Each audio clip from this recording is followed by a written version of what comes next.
Vous avez, j'espère, reçu l'annonce que ce mois de juin est le mois de la famille. Le monde l'utilise pour autre chose, mais ici, nous allons célébrer la famille telle que Dieu l'a créée. Et sauf s'il y a un changement dans la providence de Dieu, ce sera probablement la dernière fois que je prêche le dimanche matin, avant le mois de septembre. C'est une joie pour moi d'être ici, et ce sera une joie après pour vous d'entendre aussi des autres frères sur ce thème de la famille. Mais on veut commencer avec cette question tout simple. Qu'est-ce qu'une famille? Il y a peut-être quelques années, on pensait que c'était une question facile. Mais aujourd'hui, nous sommes tous conscients, je crois,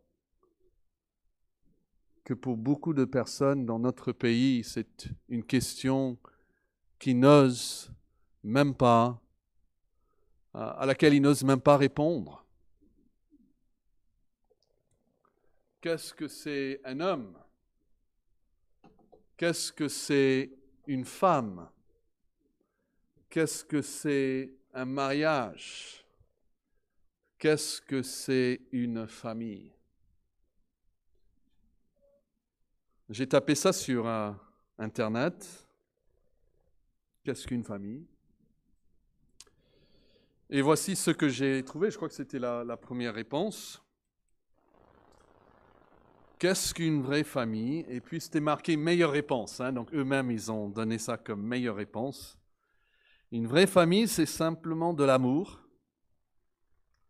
Et surtout des gens qui sont toujours là pour vous, qui ne vous jugent pas, qui savent vous entourer quand il faut. Qu'est-ce que vous pensez de cette réponse? C'est la réponse que donne le monde aujourd'hui. Et pas plus. La famille, c'est simplement les gens qui vous entourent et qui sont là pour vous. La famille peut être constituée de multiples manières et de multiples façons. Et moi, je vous pose la question, est-ce que vous savez définir une famille? En tant que chrétiens, nous devons être convaincus et certains dans notre fort intérieur que c'est Dieu qui a divinement institué, inventé, si on peut le dire comme ça, la famille. La composition, la conception même, la structure, l'existence de la famille existe depuis le tout début. En fait, ça existe avant même la chute de l'homme dans le péché. Et la famille continue à travers toutes les époques de l'histoire humaine et continuera jusqu'à l'heure où il n'y aura plus de temps, l'éternité. La famille est en fait le moyen par lequel Dieu protège et propage la race humaine. Et la cellule familiale est l'élément de base de notre société et même de l'Église. Et donc, je vais vous donner 3 choses. C'est un peu long, vous n'êtes pas obligés de les noter tous, mais on va commencer par ce qui a été conçu par Dieu pour être la pierre angulaire de chaque famille. Une famille, ça commence avec quoi? Quel élément de base? On va faire un gâteau, il faut des éléments. Qu'est-ce qu'on met pour avoir une famille? Et bibliquement, la réponse est très claire. Une famille, ou la famille, est fondée sur le mariage. Et le mariage, il faut le définir aussi. Une union complémentaire entre un homme et une femme, constituée d'un lien formel et stable, on peut dire une alliance même formelle et stable, publiquement affermie. Le mariage n'est pas quelque chose de secret, quelque chose de public. est désireux de transmettre la vie. On ne peut pas parler de la famille sans parler du mariage. Et il est vrai qu'il existe des familles monoparentales. Mais le fait que nous devons définir ces familles prouve que le concept original de la famille est né quand même dans le mariage. Elle vient de cela. Donc, par où commencer quand on considère le mariage ? Bien, je vous rappelle ce que Jésus a dit. Où est-ce que Jésus commence ? Quand on lui pose une question sur le mariage, en l'occurrence c'est le divorce, Jésus dit, et je vous invite à trouver Matthieu 19, et puis nous allons revenir en Genèse, mais Jésus clarifie que le mariage est une union complémentaire entre un homme et une femme. En Matthieu 19, verset 3, les pharisiens l'abordent, Jésus, et disent, pour l'éprouver, « Est-il permis à un homme de répudier sa femme pour motif quelconque ?» Et il répondit, « N'avez-vous pas lu, donc dans la Bible, que et quel est le mot ici qu'il utilise de Dieu ? Que le Créateur. Donc tout de suite, ça nous renvoie au tout début. Le Créateur, et puis il va le dire, quel temps parle-t-il ici ? Au commencement. Le Créateur, au commencement, quel est le verbe ? Il fit. On se parle de l'activité divine ici. Il fit l'homme et la femme. Et qu'il dit, c'est pourquoi l'homme quittera son père et sa mère, s'attachera à sa femme, et les deux deviendront une seule chair. N'avez-vous pas lu cela ? Ainsi, ils ne sont plus deux, mais ils sont une seule chair. Jésus l'applique donc que l'homme, basé donc sur la création originale, va tirer cette application pour nos jours, que l'homme ne sépare pas ce que Dieu a joint. Alors on va retourner maintenant au Genèse chapitre 2, si vous voulez bien. Et vous vous rappelez qu'à chaque étape, chaque jour de la création, Dieu vit que cela était bon. Et c'est un refrain qui revient jusqu'au 6e jour. Et nous lisons Genèse chapitre 2, verset 18. L'Éternel Dieu dit quoi ? Il n'est pas bon. Ça, c'est surprenant. Ça, c'est là pour nous choquer un peu. On est dans ce refrain, tout est bon, tout est bon, tout est bon, et d'un seul coup, c'est pas bon. Et la première fois, nous avons une création incomplète. C'est pas que c'est pas bon dans le sens que c'est du péché, c'est pas bon dans le sens que ce n'est pas encore complété. Comme un gâteau, on le met dans le four, on regarde après 10 minutes et on dit, c'est pas encore bon. Et donc l'Éternel Dieu dit, il n'est pas bon que l'homme soit seul. Je lui ferai une aide semblable à lui. Et notez comment Dieu le fait, verset 19. L'Éternel Dieu forma de la terre tous les animaux des champs et tous les oiseaux du ciel et les fit venir vers l'homme pour voir comment il les appellerait, et afin que tout être vivant porte le nom que lui donnerait l'homme. Et l'homme donna des noms à tout le bétail. C'est des noms qu'il a inventés, mais n'avait rien à lui-même, par rapport à lui-même. Aux oiseaux du ciel, à tous les animaux des champs. Mais pour l'homme, il ne trouva point d'aide semblable à lui. Dieu le savait, bien sûr, mais il veut que Adam réalise que dans toute cette création, il n'y a rien de semblable à lui. Ils sont tous différents. Alors l'Éternel, maintenant qu'il a appris cette leçon, l'Éternel fit tomber un profond sommeil sur l'homme et il s'endormit, et il prit une de ses côtes et renferma la chair à sa place. L'Éternel Dieu forma une femme de la côte qu'il avait prise de l'homme, il l'amena vers l'homme et l'homme dit, « Voici, cette fois, celle qui est os de mes os et chair de ma chair. On l'appellera femme parce qu'elle a été prise de l'homme. » Isha et Ish. Et jusqu'ici, dans la Bible, nous avons un récit historique. Et maintenant, nous avons pour la première fois le commentaire de l'auteur, Moïse, inspiré par le Saint-Esprit, qui va faire une application. C'est la première application de la Bible. C'est au verset 24. C'est pourquoi l'homme quittera son père et sa mère et s'attachera à sa femme, et ils deviendront une seule chair. Le mariage est une union complémentaire entre un homme biologique et une femme biologique.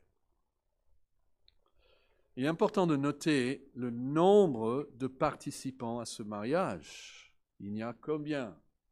Il y a 2. Un homme et sa femme. Cela exclut depuis le tout début la possibilité de mariage polygame. Et quand on pense plus tard à des gens comme David et autres, eux-mêmes savaient qu'au début, comme Jésus a dit, au commencement, ce n'était pas ainsi. Mais Dieu a créé un homme et une femme. Et il est important aussi de noter les partenaires au mariage. Un homme et une femme. Cela exclut toute possibilité de mariage homosexuel. Et en fait, la relation sexuelle qui est inhérente à la consommation d'un mariage n'est pas simplement, même physiquement, ce n'est pas simplement le contact des parties du corps qui sont similaires les uns aux autres. Mais c'est l'union intime de parties sexuelles du corps qui sont en fait différents les uns des autres et qui permet, dans la providence de Dieu, de faire des enfants. Et c'est cela qui crée donc l'union d'une seule chair. Le fait qu'ils soient différents. Comme un puzzle, qui sont différents et c'est pour ça qu'il peut devenir un seul. Et donc l'expression mariage homosexuel est une grosse erreur d'appellation. Le mariage entre personnes du même sexe, en fait, n'existe même pas. Ils ne deviennent pas une seule chair. Et le mariage est constitué d'un lien formel et stable et publiquement affermi. Ce lien est appelé plus tard dans la Bible une alliance. Il dit, notez verset 24, c'est pourquoi. Vous voyez ça? Sur la base de cette union matrimoniale, c'est pourquoi, parce que Dieu l'a créé ainsi, c'est pourquoi l'homme quittera son père et sa mère, et on y reviendra un peu plus tard, mais notez l'existence ici d'une famille. Hein. Il y a un homme, et il y a son père et sa mère. Voici ce qu'on appelle la famille nucléaire de nos jours, qui est de plus en plus rare. Mais le texte nous amène tout de suite à la deuxième génération. Hein. L'homme quittera son père et sa mère, il s'attachera à sa femme, et les deux deviendront une seule chair. Et nous voyons ici que le mariage que Dieu a conçu pour Adam et Ève n'était pas juste pour eux, mais ça devait être, la Bible nous dit ici, reproduit à chaque génération. Et on doit penser du mariage, je vous donne 2 images. Il ne faut pas penser le mariage comme un très long train. Et il y a Adam et Ève qui sont devant, et puis il y a tous ces wagons qui sont attachés. Et voilà, ça c'est un peu le train du mariage. Il faut plutôt penser au mariage comme chaque nouvelle génération commence un nouveau train. Le train d'Adam et Ève, mais leurs fils et leurs filles auront leur propre train qui commence, une nouvelle union de mariage. Et ça commence quand l'homme quitte son père et sa mère, et puis l'homme s'attache à sa femme. Il passe d'une relation d'intimité avec son père et sa mère, son père, sa mère, vous voyez ce lien qu'il a. Et il passe à une relation d'intimité à sa femme. Et c'est quelque chose de formel, c'est quelque chose de public. Et nous voyons aussi, troisièmement, que le mariage est désireux de transmettre la vie. Ils disent là au verset 24 que l'homme quittera son père et sa mère. Pour la première fois, nous avons ces titres dans la Bible de père et de mère. Et d'où viennent les pères et les mères? ils viennent du mariage. C'est la suite logique du mariage, de cette union complémentaire entre un homme et une femme, constituée d'un lien formel et stable, publiquement affermi, et normalement dans la providence de Dieu, issu dans le fait qu'ils deviennent père et mère d'un enfant. Notez la bénédiction sur le mariage donnée avant même la chute. Vous pouvez reculer au Genèse chapitre 1 et regarder les versets 27 et 28. C'est un des versets de mémorisation qui vient avec notre série Vérité fondamentale. Dieu créa l'homme à son image.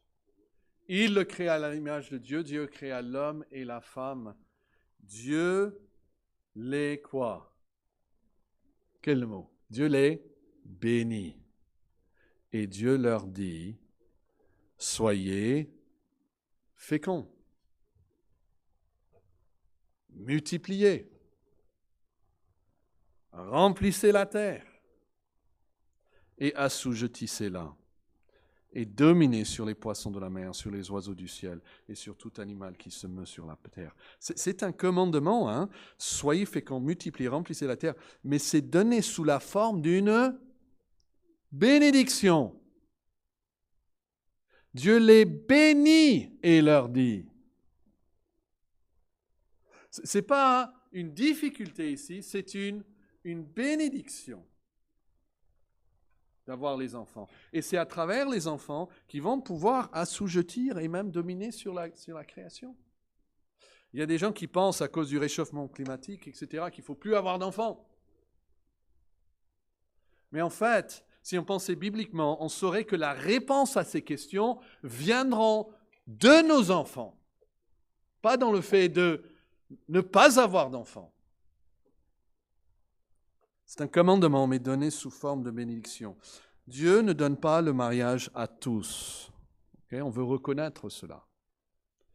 Et si Dieu ne vous a pas donné le mariage, dans sa sagesse, c'est le meilleur des cas pour vous. Et Dieu ne donne pas des enfants à tous les mariés. Et si c'est le cas pour vous, dans la sagesse et l'amour de Dieu, c'est la meilleure possibilité pour vous. Mais c'est le comble de l'égoïsme que de s'engager dans le mariage uniquement pour ce que nous, on peut retirer de la relation et de refuser d'utiliser le mariage pour les fins pour lesquelles Dieu l'a créé. Un couple qui va se marier dire « Non, nous, on va se marier pour nous. On ne veut pas d'enfants. » Ça, c'est le comble de mariage parce que Dieu a créé le mariage, entre autres, pour avoir des enfants. Vouloir un mariage sans enfants, c'est comme, disons qu'on va ouvrir un restaurant où l'on est le seul à manger. C'est que pour moi. Dieu n'a pas créé le mariage simplement pour que deux personnes puissent vivre heureuses ensemble, mais pour que les effets s'arrêtent là avec leur mort. Dieu a créé le mariage, entre autres, pour transmettre la vie à une nouvelle génération. C'est pour ça que je dis ça comme ça, hein, c'est désireux de transmettre la vie. Notez Genèse chapitre 4 et verset 1. Adam connut Ève, sa femme, et elle conçut, et enfanta Caïn. Et elle dit, j'ai acquis un homme de par l'Éternel. Pensez à l'acte le plus intime, le plus privé, entre un homme et sa femme, ce que la Bible ici appelle connaître. Et qu'est-ce qui découle naturellement de cette union, de cette intimité? Des enfants. Des enfants. Et en fait, dans la plupart des cas, il faut agir délibérément, par des traitements hormonaux et autres, pour empêcher pour qu'une bonne relation conjugale produise des enfants. Ça, c'est voulu par Dieu. C'est normal et c'est naturel. Et donc, quel est notre regard sur les enfants?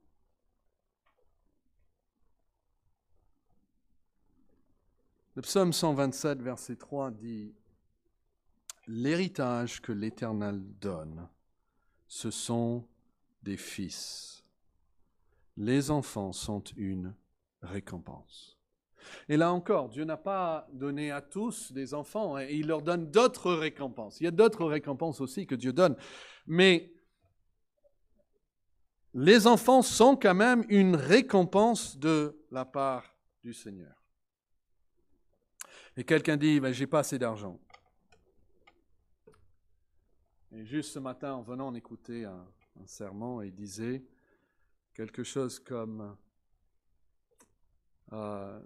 si vous avez un enfant, il prend tout votre argent. Si vous avez 12 enfants, ils prennent tout votre argent. C'est-à-dire, si on a 1, 2, 3 ou 4, ça prend tout.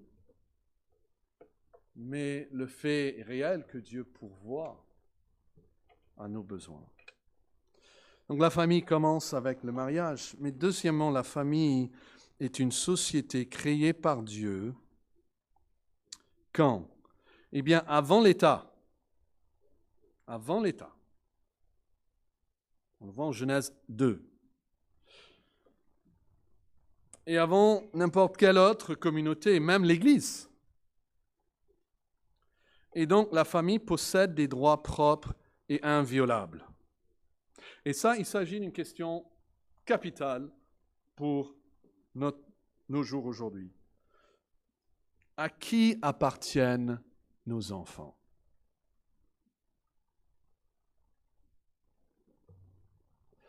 Vous connaissez le chant.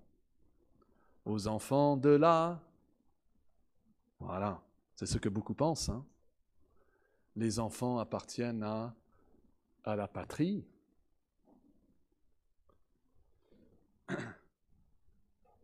Mais est-ce que nos enfants appartiennent à l'État? L'État a-t-il le droit, a-t-il la capacité de décider ce qui est le mieux pour nos enfants? Quand Jésus a dit « Rendez à César les choses qui sont à César », est-ce qu'il parlait de nos enfants? Et là, je vous invite à noter Éphésiens 6, versets 1 à 4. Vous pouvez le trouver, Éphésiens 6. Enfants, il y a des enfants ici, n'importe votre âge, obéissez à vos parents selon le Seigneur, car cela est juste. Honore ton père et ta mère, c'est le premier commandement avec une promesse, afin que tu sois heureux et que tu vives longtemps sur la terre. Et vous, pères, n'irritez pas vos enfants, mais élevez-les en les corrigeant et en les instruisant selon le Seigneur. Donc ici, dans le Nouveau Testament, qui doit élever les enfants? À qui Dieu donne-t-il la responsabilité d'élever les enfants, de les corriger et de les instruire? À qui? Ce n'est pas difficile. Aux parents, dirigés ici par le Père, qui est un avec sa femme. Alors que faire si l'État vient et dit, vous les parents, vous n'avez plus le droit de corriger vos enfants? Et maintenant, ce que nous allons faire, c'est que nous allons les élever, nous allons les instruire. Est-ce que cela vous décharge de votre responsabilité? Est-ce que vous pouvez dire, bon, c'est plus ma faute, hein, c'est l'État qui l'a pris, je ne peux rien faire maintenant? Ou imaginons que c'est l'Église chrétienne qui vient. Et l'Église dit, ne vous inquiétez pas, à l'école de dimanche, on va instruire vos enfants dans les choses du Seigneur. Est-ce que cela vous décharge-t-il de vos responsabilités en tant que parents de les instruire dans la connaissance du Seigneur? Non. Ce n'est pas le rôle principal de l'école pour enfants du dimanche. Ce n'est certainement pas la responsabilité de l'État. c'est à votre charge. Et que faire quand votre rôle est usurpé par l'État? Eh bien, je vous invite à noter ce verset en Hébreux 11, verset 23, qui parle de parents ici. Et il dit, Hébreux 11, 23, c'est par la foi que Moïse, à sa naissance, fut caché pendant 3 mois par ses parents, parce qu'ils virent que l'enfant était beau.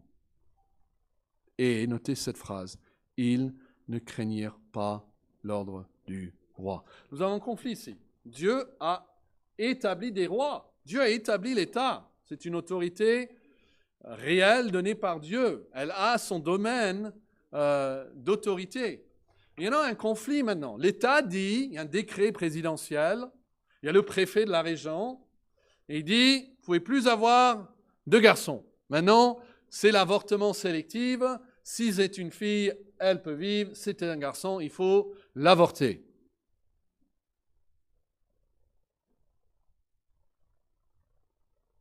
Que faire quand nous sommes parents? Mais l'État nous dit,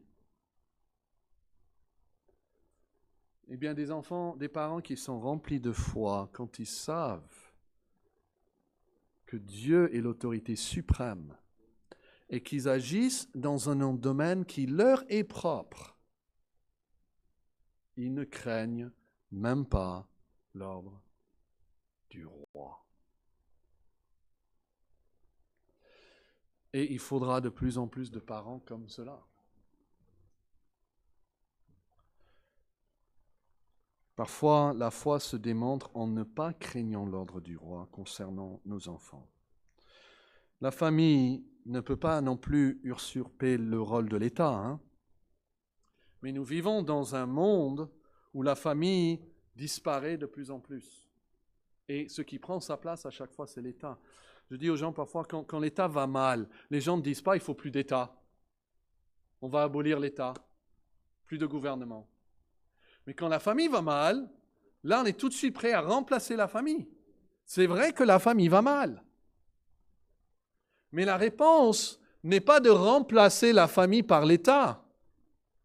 La réponse est de prier que Dieu intervienne et aide les familles. Parce que ce n'est pas en donnant la charge à l'État que les familles vont devenir meilleures, je vous assure, ça ne va pas marcher. Il faut qu'un chacun reste dans son rôle. Il y a ces 3 autorités. Il y a l'Église, il y a l'État, il y a la famille. En fait, ils ont des domaines qui parfois se croisent. Même ici, l'État nous dit, hein, il faut une sortie de secours. Hein, il faut certaines normes. Et on accepte, on se soumet. Mais de domaines qui ne croisent pas, il ne peut pas dire, vous ne pouvez pas dire que la Bible est la suprême autorité. Là, on dirait non. Et c'est la même chose avec la famille. Même l'Église n'entre pas complètement dans le domaine de la famille, n'entre pas complètement dans le domaine de l'État. Et troisièmement, il faut que j'avance, la famille, en tant que communauté créée par Dieu, dans laquelle s'exercent les influences les plus précoces, c'est-à-dire au plus jeune âge. Hein. L'enfant est influencé au plus jeune âge au sein de sa famille. Mais aussi les plus profondes par sa famille. L'enfant est influencé au plus profond de lui-même par sa famille. Et puis les plus personnels aussi. Parce que dehors, on peut faire semblant pendant un certain temps, mais quand on est dans la famille, ça c'est vraiment le moi qui ressort. Donc ces influences les plus précoces, les plus profondes, les plus personnelles en matière de formation, de caractère, eh bien la famille constitue la cellule de base de la société et elle est l'élément angulaire du développement social. Tout commence donc dans la famille. Vous voulez savoir ce qu'un homme est vraiment? Regardez-le pas au travail, pas le dimanche matin à l'église, mais regardez-le au sein de sa famille. Si les jeunes femmes, vous cherchez un homme, regardez comment est-ce qu'il est au sein de sa famille, parce que vous deviendrez un jour sa famille. Regardez cette jeune femme, comment est-ce qu'elle est avec ses parents, même ses parents qui sont pécheurs, avec ses frères, parce que c'est ce qu'elle sera un jour quand vous êtes sa famille. Le psalmiste dit dans le psaume 101, verset 2, « Je marcherai dans l'intégrité de mon cœur au milieu de ma maison. » Et vous savez, quand les frères de Joseph viennent devant lui, il va les tester. Il y a plusieurs tests qu'il donne. Et c'est intéressant de noter les tests, en fait, c'est de voir comment ils vont agir entre eux. Est-ce qu'ils vont abandonner les uns les autres? Est-ce que leur père peut leur faire confiance d'envoyer Benjamin? Est-ce que Benjamin peut leur faire confiance de venir avec eux? Est-ce qu'ils sont prêts à se substituer l'un pour l'autre? Et eux, ils se parlent entre eux, ils ne savent pas que Joseph comprend leur langage. Et vous savez, le grand jour arrive où Judas se donne pour son frère. Il dit, prends-moi à la place de Benjamin.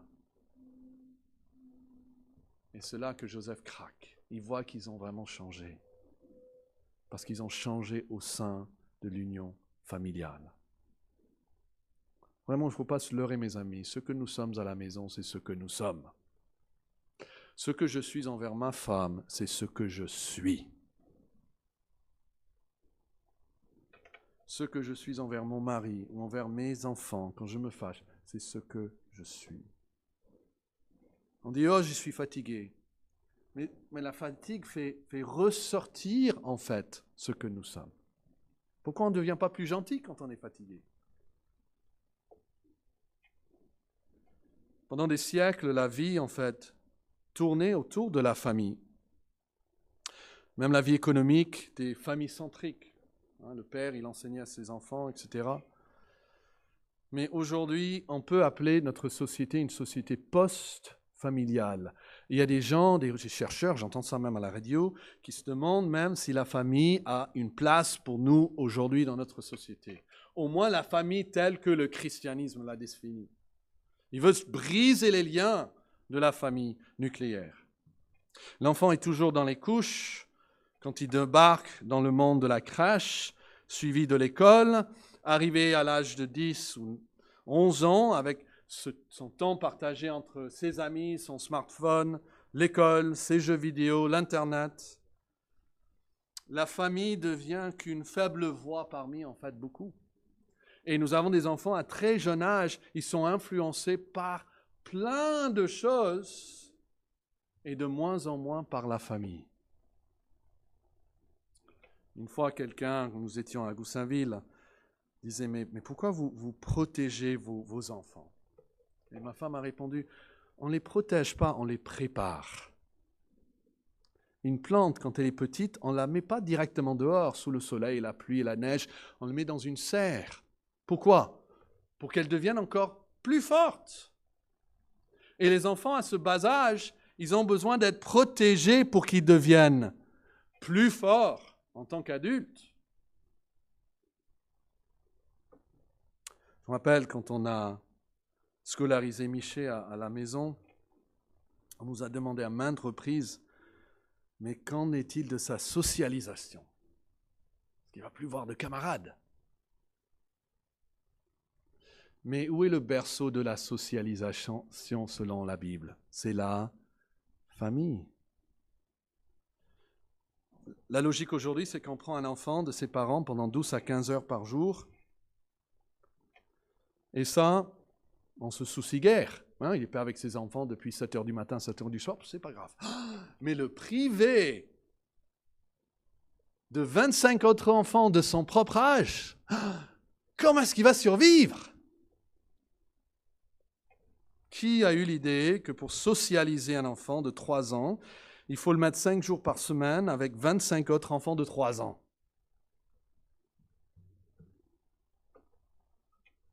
On prend 30 élèves de 12, 13 ans, on les enferme dans une salle avec un seul adulte et on dit « Ah, ils vont se socialiser ». Mais la famille, en fait, en tant que communauté créée par Dieu, dans laquelle s'exercent les influences les plus précoces, les plus profondes, les plus personnelles en matière de formation et de caractère, la famille constitue la cellule de base de la société.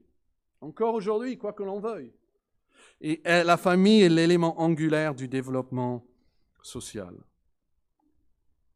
Je trouve très parlant le fait que dans cette crise de valeurs que nous connaissons dans notre société et dans ce pays, nous tournons vers qui comme le meilleur remède?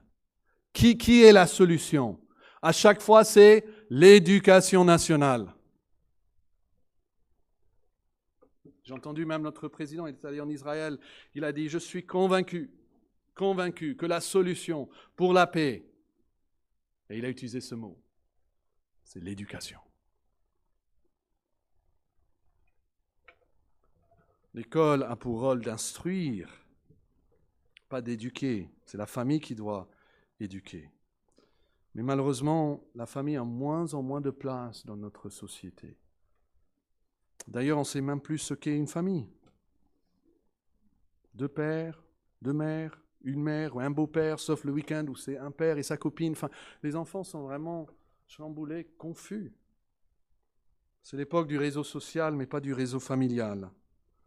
Et les voix se lèvent, on les entend, ils se lèvent pour dire que nous avons besoin de meilleures écoles, meilleures crèches, meilleurs centres de loisirs, meilleurs centres de déradicalisation, meilleurs centres pénitentiaires, meilleurs centres culturels, meilleurs centres sportifs, meilleurs centres ceci, meilleurs centres cela. Mais qui parle du fait que nous avons besoin de meilleures familles, de meilleurs pères et mères? Demandez à un père où ses enfants sont maintenant grands, et demande-lui s'il a passé trop de temps avec ses enfants. Il va vous dire, l'erreur que j'ai faite, j'ai gaspillé trop de temps avec mes enfants. Si seulement j'aurais passé plus de temps au travail, plus de temps en cherche, je ne sais pas, sur mes jeux vidéo, plus de temps à ceci, plus de temps. Il ne va pas vous dire ça, je vous promets.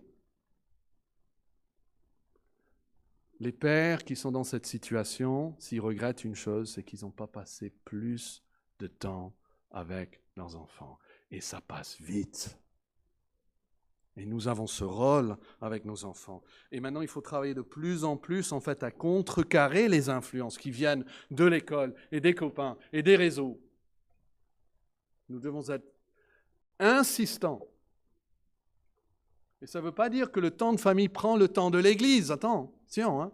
Mais le temps de famille doit prendre le temps sur peut-être les sports, les autres occupations, sur le travail. Nous devons être convaincus par la parole que la famille n'est pas une simple idée humaine. La famille est une institution divine.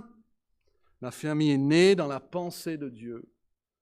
Et c'est pour la raison que nous allons parler ce mois-ci de la famille, parce que nous sommes convaincus que la famille demeure un domaine prioritaire pour ceux qui en font partie.